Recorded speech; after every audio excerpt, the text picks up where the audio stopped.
sur les faits. Oui. C'est vrai qu'on l'a remarqué, mais il nous faut des études pour voir la situation des références, pour dire est-ce que ça a augmenté, est-ce que c'est réellement cela, est-ce que c'est une amplification des médias. Ça demande des mesures. Mais quoi qu'il en soit, il y a un constat qui est là, tous les jours dans la presse, dans l'espace dans lequel nous vivons. Nous nous rendons compte de ces problèmes. Ils sont quand même de deux natures. Il y a des agressions qui sont liées à tout ce qu'on appelle la délinquance qui est en train de prendre de l'ampleur. Oui. C'est lié aussi à la drogue, parce que parfois on a eu des crimes qui sont liés parce que la personne avait perdu le contrôle de soi. Il y a des crimes crapuleux pour des questions d'argent, comme les motos qu'on vole, ce type d'agression. Donc il y a un moment pour réfléchir. Nous sommes dans une étude qui est en train de voir comment la société sénégalaise est en train d'évoluer. Toutes ces questions-là sont prises en compte, mais ça demande une analyse plus rigoureuse afin de pouvoir donner des réponses. Les réponses, elles sont à la fois politiques, c'est-à-dire c'est le gouvernement qui doit prendre un certain nombre de mesures. Les réponses, elles sont communautaires parce que ce sont les communautés et les groupes qui doivent prendre en charge cela. Les réponses sont aussi au niveau de la famille, de l'éducation. Donc selon les causes de la violence qui amènent la personne à dépasser, à perdre le contrôle de soi. Il y a des cas qui sont pathologiques, il y a des cas qui sont liés à la pauvreté, il y a des cas qui sont liés à l'absence de la famille. Donc les causes sont multiples, mais la somme des problèmes fait qu'aujourd'hui, effectivement, il y a un problème d'insécurité dans ce pays, il y a un problème de tension dans les familles, il y a des problèmes de violence qui sont liés à de multiples causes. Donc c'est tellement sérieux que nous pensons qu'il faut nous arrêter quand même, prendre la mesure, mener les études nécessaires pour pouvoir rendre à la population sénégalaise la réalité des faits et aussi pouvoir aider les autorités publiques à prendre les mesures idoines. Justement, tout à l'heure, on avait entendu quelque part la police intervenir pour dire que le Sénégal n'est pas en situation d'insécurité, c'est un sentiment d'insécurité, mais que la délinquance, elle existe bel et bien et elle a été vraiment élargie par les réseaux sociaux et la presse. Bon, c'est des possibilités, parce que c'est vrai, quand nous faisons des études, nous comparons le Sénégal avec la Gambie, avec la Mauritanie, un certain nombre de pays environnants, notre taux de criminalité est plus faible. Ça, c'est ce que les statistiques internationales sont en train de dire. Mais c'est vrai qu'il y a un ressenti des Sénégalais qui ne se sentent pas en sécurité. Quoi qu'il en soit, à cause de l'augmentation démographique, forcément, la délinquance va augmenter et la criminalité. Maintenant, entre le ratio peut être, même si c'est 7% ou 2% ou 11%, parce qu'il y a des pays qui ont le triple de notre taux de criminalité autour du Sénégal. Mais là n'est pas la question. La question, ce n'est pas juste de nous comparer aux autres. C'est parfois de se comparer à soi-même. Nous avons connu une situation antérieure avec plus de stabilité. Pourquoi nous allons vers une situation avec moins de stabilité, et c'est sur ça qu'il faut travailler. Les chiffres, c'est intéressant, ça dit ce que ça veut dire, ça dit toujours vrai, mais c'est à nous de savoir qu'est-ce que nous voulons en faire. Donc, essayons de faire en sorte que le Sénégal reste ce qu'il était. Et ça renvoie à plusieurs facteurs, à l'éducation, au travail. Quand les gens, on dit que c'est l'oisiveté qui est la mère des vices. Quand les gens n'ont pas de travail, quand les gens sont oisifs, effectivement, et quand la drogue, parce qu'on doit aussi beaucoup interroger les stupéfiants ici au Sénégal qui mènent à des actes regrettables et d'autres facteurs aussi. Il y a des facteurs culturels. Vous voyez bien avec le charlatanisme qui existe. Donc il y a des causes multiples.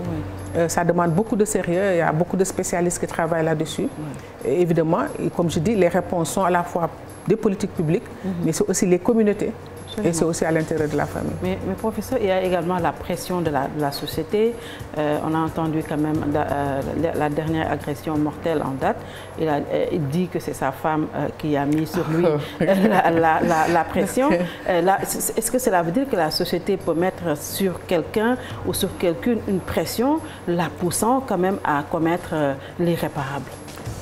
La pression de la société, elle est là. C'est la pression à répondre à des attentes. Faut pas dire que c'est sa femme. Il faut dire que c'est la société qui vous exige à faire des baptêmes somptueux, etc. C'est sa réponse aussi. Faudrait-il que les enquêteurs nous diront où est la vérité. Mais quoi qu'il en soit, c'est possible que pour répondre aux attentes de la société, on commette des délits. Mais de là à avoir un acte criminel comme il l'a fait, il va falloir aussi, ça veut dire que cette personne pression ou pas pression, avait aussi des dispositions de criminalité qu'il faut aller regarder. Oui. Ouais. Et la pression de la société également, elle est tellement forte. On voit ce qui se passe avec les expatriés, les Sénégalais qui sont à l'extérieur, qui n'ont pas réussi et qui ne peuvent pas retourner là où ils habitent parce qu'il y a la pression. On va vous demander qu'est-ce que vous avez fait, le regard de la société, le regard que la société va porter sur cette personne. Elle est pesante. Ouais. Oui, bien sûr. Bien sûr. Nous avons fait une série d'études de la migration entre la vallée du fleuve, le bassin parisien. Oui. Nous avons fait la migration par les voies routières. En 2019, nous avons organisé un colloque à l'UCAD avec l'Université de Séville parce que nous avons travaillé sur la situation des familles sénégalaises en Espagne. C'était notre cadre d'études. Effectivement, toutes ces questions que vous soulevez, il y a des études qui analysent, parce qu'à cette époque-là, on avait des assassinats de femmes par leur mari. Bon, le temps est trop court pour que je vous explique tout cela, mais c'est des questions que nous avons abordées, ce sont des questions sur lesquelles il y a des résultats d'études. Et c'est à l'époque où je disais, par exemple, la femme qui est en situation de conflit avec son mari en Espagne, l'assistante sociale européenne, espagnole, n'a pas le même background culturel. Si c'était au Sénégal, l'assistante sociale allait lui dire c'est après ton enfance, ce domme de ne réussir. Donc on te donnait les moyens de baisser la tension en disant à l'homme, la femme qui roule, après ça lui permet de baisser la tension en disant à la femme la promesse de l'enfant qui va réussir. Donc c'est aussi des questions culturelles de gestion. Vous êtes transposé dans un autre espace, vous perdez vos repères. Donc les explications, on en a quelques-uns, mais je dis c'est trop court dans ce plateau pour vous expliquer tout cela. Est-ce qu'on est arrivé au moment, au stade d'une deuil nationale dont parlait un de vos collègues? Bon, non, ça c'est notre ami le psychologue Serigne Mor Mbaye qui l'avait dit en 1998. Donc les prédictions qu'il avait posées sont, bon, c'est une expression pour capter l'attention et dire où est-ce qu'on va. Donc c'était bien avant 2000 que cette question a été posée. Donc les spécialistes voient comment la société évolue avec les déviances, les délinquances et les violences, et ça va aller crescendo.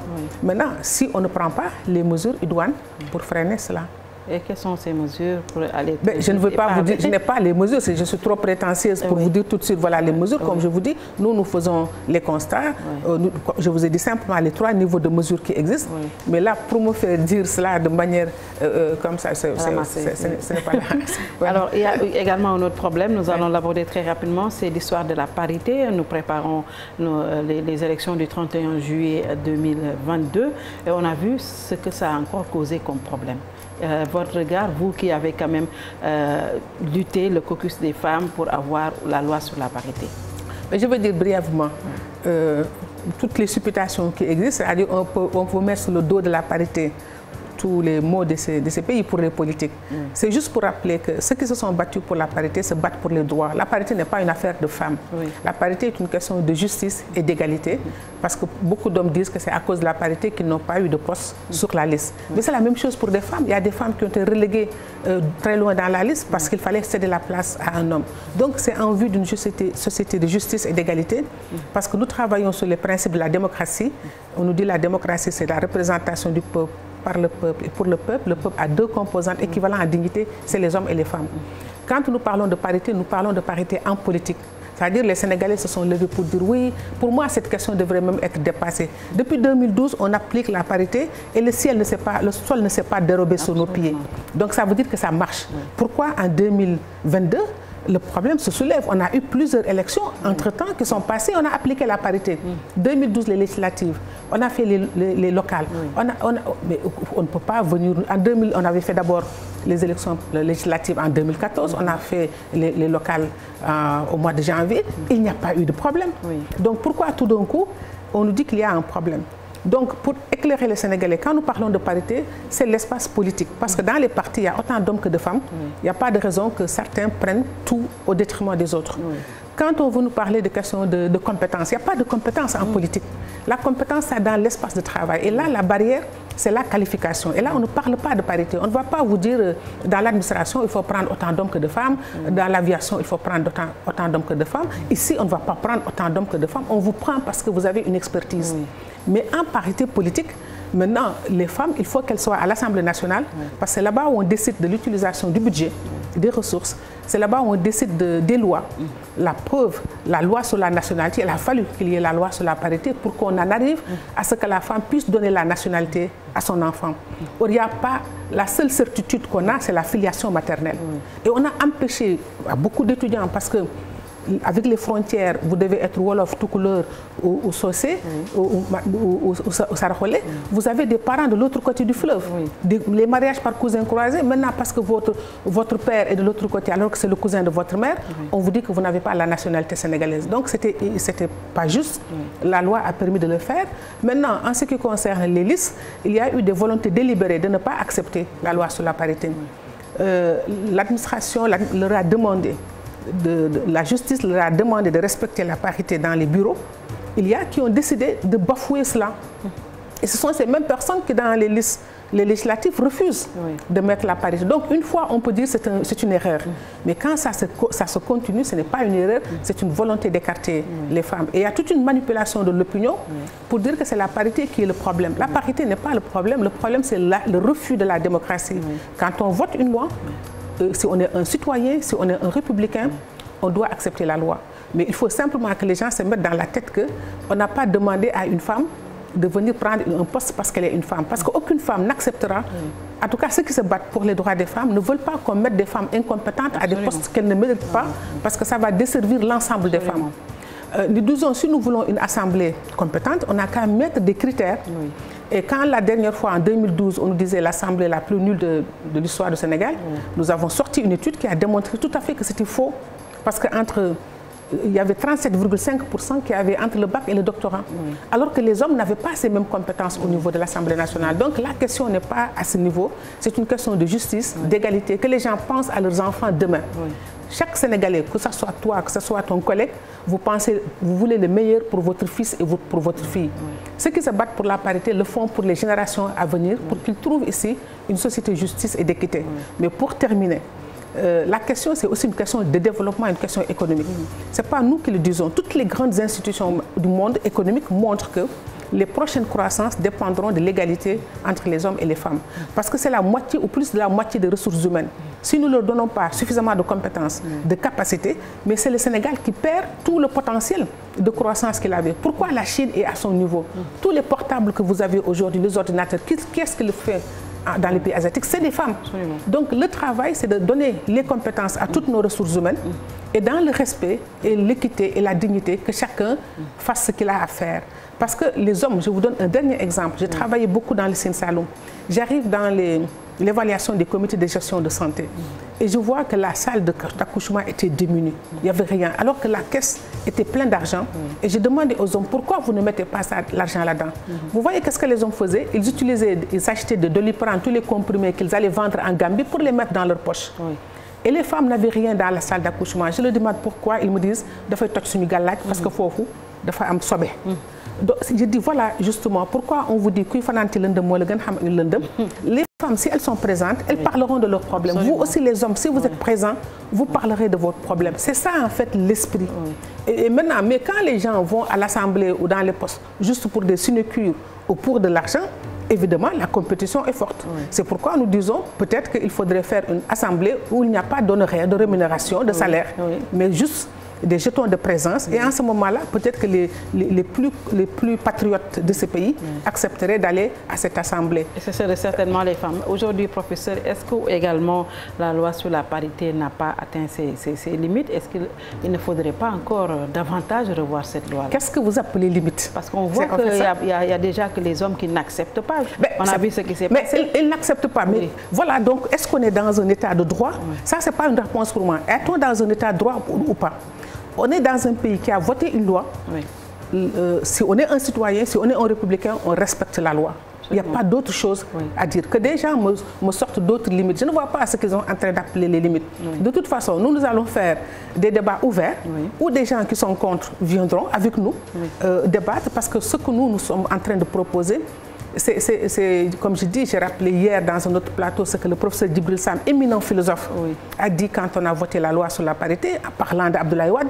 Il a dit que c'est une loi civilisatrice qui lui revaudra la reconnaissance de l'espèce humaine tout entière. C'est très fort revenant d'un philosophe qui a toute la distance qu'il y a. On ne peut pas me dire dans un pays où il y a eu des femmes qui occupaient des postes politiques, où le premier royaume vaincu par la France était dirigé par une femme, où les femmes étaient gouverneurs de région, c'est tout ce qu'on appelle les Dié. Dié, ce n'est pas un prénom, c'est un titre, les Dié, Kandang, Diek, etc. C'était des femmes qui avaient des titres, les femmes avaient des fonctions de ministre, les femmes, qu'elles soient AO, qu'elles soient Linger, elles avaient des positions de ministre de l'économie, ensuite de trésor, parce que les Dié, c'est elles qui accumulaient les richesses pour permettre aux Damel, quand ils devaient aller en guerre, d'avoir son trésor de guerre. Donc on vient dans un pays où les femmes ont occupé des postes extrêmement importants dans la gouvernance. La France, qui elle n'a jamais reconnu le droit des femmes, les considérait comme des animaux sans âme. C'est pourquoi même dans la déclaration de 1789, les femmes n'étaient pas comprises, elles étaient exclues. C'est seulement en 1944 que la France daigne donner le droit de vote à des femmes et il a conquis un pays où en 1855, le pays qu'il a conquis avait à sa tête une femme. Quand les Sénégalais arrêtent, qu'ils retournent à leur propre histoire, aujourd'hui ce sont les hommes qui sont complètement aliénés, qui se réfèrent à une histoire tout à fait étrangère. Donc nous avons besoin de nourrir nos enfants, d'expliquer aux Sénégalais quelle était cette société où on marchait en équilibre. On n'était pas dans une confrontation. La parité n'est pas une confrontation entre les hommes et les femmes. Et je dis que c'est le meilleur moyen de sauvegarder les intérêts des hommes, parce que les femmes sont majoritaires du point de vue numérique. Aujourd'hui, elles sont les plus brillantes à l'école. Si demain, dans 30 ans, 40 ans, elles arrivent à occuper tous les postes, ce ne serait pas bien pour ce pays non plus. Il faut qu'on ait que chaque catégorie ait la place qui lui revient dans l'espace dans lequel nous sommes. C'est ça la parité et rien d'autre. Elle n'est ni pour les hommes ni pour les femmes. En tout cas, moi, je dis je me bats et pour mes enfants, qu'ils soient garçons ou filles. Je ne me bats pas pour la femme, je ne me bats pas pour les hommes, je me bats pour l'intérêt de mon pays. Et aujourd'hui, la question de la parité n'est pas une finalité pour nous. C'était un moyen d'aller vers l'égalité. La véritable question, c'est l'égalité entre les hommes et les femmes, l'égalité sociale. Et quand les Sénégalais nous disent oui, égalité, je dis mais le noir et le blanc, c'est au nom de l'identité parce qu'ils étaient différents que les blancs ont fait de nous des esclaves. Est-ce qu'il y a aujourd'hui quelqu'un qui va dire parce que qui dafa weex man dama ñuul kon yamuñu tolloowuñu. Donc ak yelleef on est égaux devant Dieu par rapport à ça. Maintenant, l'organisation de la société, il y a des responsabilités. Les hommes doivent comprendre que diriger, c'est plus une responsabilité que des sinécures. Donc voilà, c'est dommage qu'on n'ait pas le temps d'expliquer tout cela. Mais quand même, on avait senti le caucus des femmes durant les locales. On a eu plus de 100 femmes on a eu 146 femmes mais pour tête de liste. Ces législatives, on ne vous a pas senti... Mais non, il n'y a rien à faire. Il y a qu'une seule femme tête de liste. Mais ce n'est pas grave. Non, non, ce n'est pas important parce que la loi a tout réglé. Si vous n'avez pas une liste paritaire, vous ne compétissez pas. Donc on a 42% de femmes à l'Assemblée nationale, 47% aux collectivités locales. Il n'y a pas d'enjeu de parité dans les élections, sauf ça, que les gens respectent la loi, tout simplement. Parce que c'est différent, parce que les élections locales, c'est un scrutin uninominal, ce n'est pas le scrutin de liste. Même si c'était une liste, c'est la tête de liste qu'on devait voter. Il fallait se battre pour qu'il y ait le maximum de femmes tête de liste. On a eu 26% de femmes tête de liste. On en voulait 10%, un minimum, on a eu 26%. Bon, mais au finish, on a très peu progressé. Mais ce n'est pas grave. On a fait quand même un pas avec 18 femmes maires et 3 femmes présidents de conseil départemental. Donc, ce n'est pas les mêmes enjeux. Ici, il n'y a rien à faire. Tout ce que nous devons dire, que les gens respectent la parité. Maintenant, nous allons lancer le débat pour que les gens, qu'on édifie les Sénégalais. Parce qu'il y a énormément de manipulations, de discours, de gens qui sont contre. On nous dit oui, on est d'accord avec vous, mais c'est trop rapide, c'est mécanique. Je dis, mais quand le colonisateur avait décidé que les femmes ne vont pas à l'école, quand le colonisateur décide que les femmes ne doivent pas être propriétaires de la terre, ça, ce n'est pas notre histoire. C'est la colonisation qui l'a imposée. Maintenant, c'est pourquoi quand on me dit culture, je dis de quelle période, de quelle culture parlez-vous? En tout cas, dans le Walo d'où je viens, la femme avait la position et la place qui lui revient. C'est pourquoi nous faisons Talatainder tous les jours. C'est pourquoi nous faisons les bandes dessinées sur Ndatayala. Pour partager, c'est pourquoi nous voulons en faire aussi sur Fanta Canal de Baldé dans le Foulalde. Il y a énormément de femmes. Au Sénégal, c'est ce que Yassine Boubou aussi a réussi à faire dans le Cayor et le Bawol en faisant des choses extrêmement importantes. On a dans notre histoire des femmes qui étaient de véritables personnages dans l'espace politique. On ne va pas nous dire qu'au Sénégal, il n'y a pas de femmes compétentes. Maintenant, le mécanisme a fait que les hommes ont plus de possibilités d'aller en politique parce que l'administration, en excluant les femmes dans l'éducation, a a fait qu'il y a plus de femmes d'hommes dans l'administration. Parce qu'il y a 29 ans d'écart entre l'école William-Ponty et l'école des jeunes filles de Rufisque qui formaient les cadres. Et dans la fonction publique, en tout cas, les derniers recensements que j'avais, c'était seulement 24% de femmes qui étaient dans la fonction publique. Donc les hommes sont majoritaires dans la fonction publique, occupent les postes de direction et ça leur donne quoi? Des revenus, une voiture, de l'essence, de l'argent, la possibilité de recruter des neveux, des cousins et ça fait du clientélisme politique. Et c'est comme ça que les hommes ont occupé toutes les positions, ont écarté les femmes. Et aujourd'hui, vous prenez le gouvernement du Sénégal, nous faisons le relevé avec le laboratoire Jean depuis 2010, mais les femmes ne dépassent pas, ça aussi autour de 14% en moyenne. Ce n'est pas normal dans un pays qui se veut un pays de droit. Pourquoi? Justement, professeur, est-ce qu'aujourd'hui cette histoire de parité, c'est vrai qu'on a eu des avancées significatives, mais aujourd'hui, est-ce que vous pensez pouvoir avoir le déclic qu'il faut par rapport à cette histoire de parité dans un pays aussi conservateur? Le déclic existe. Non, arrêtez de dire conservateur. Les barrières culturelles. Mais non, arrêtez de me dire ça. Je viens de vous raconter toute l'histoire du Wallon, toute l'histoire du Baoul et du Cayor et vous continuez à me dire les barrières culturelles. Parce qu'il reste encore beaucoup de choses à faire. Oui, mais c'est parce qu'on a réussi. Des localités où la parité n'existe pratiquement pas. C'est pas grave. Non, non, non. C'est pas grave. Parce que je dis en sociologie, quand on faisait la parité et qu'il y a eu le fameux cas de Touba, où après, par la suite, nous sommes partis et nous discutons avec. Je dis, mais c'est pas grave parce que sur 2700 listes, une seule liste n'est pas paritaire. Ça fait 99,7% de taux de réussite. On est dans ce qu'on appelle en sociologie la majorité sociale tardive. Je dis toujours aux Sénégalaises, quand Senghor faisait le demander qu'on cuisine au gaz, mais les Sénégalaises avaient dit non, aujourd'hui, quelle est la Sénégalaise qui veut retourner au feu de bois? C'est la même chose, c'est-à-dire on travaille sur un processus. Et donc, c'est un processus et je crois qu'il y a des acquis extrêmement importants. La preuve, on a une assemblée avec une forte présence de femmes, on a une assemblée, les collectivités locales avec de fortes présences de femmes. Maintenant, il va falloir continuer à travailler. Nous qui faisions la parité, nous ne l'avons pas fait pour cette génération-là qui était là. Nous étions en train de travailler pour les générations futures parce que nous disions faire la parité aujourd'hui avec Abdoulaye Wade était une opportunité qu'il fallait saisir parce qu'après Wade, le prochain chef d'État n'aura pas sa latitude à cause de la montée des intégrismes religieux de tout part. Et c'est la femme qu'on allait utiliser comme cheval de bataille pour ça. Aujourd'hui, comme les femmes sont réglées, c'est l'homosexualité qu'on va utiliser. Donc, c'est des choses que nous avions anticipées et nous avions compris. Bon, mais voilà, je pense que, en tout cas, la parité est une belle avancée pour ce pays. Nous analyserons de manière froide les avancées et les limites pour dégager des perspectives. Nous allons le faire tout le mois de juin, nous le ferons sur la 2STV parce que c'est là-bas où nous avons notre plateau des mardis. Et nous recevons avec plaisir. Mais si vous nous recevez, nous allons le faire aussi chez vous. Nous allons le faire, Inch'Allah. Il y a Djenaba Seydouba qui anime Libidor, certainement qu'elle vous écoute et qu'elle vous invitera sur son plateau. Merci beaucoup, professeur. Merci à vous. Professeur Fatou Sow Sarr, représente coordonnatrice du caucus des femmes leaders, également sociologue. Merci d'avoir suivi. Bien le bonsoir.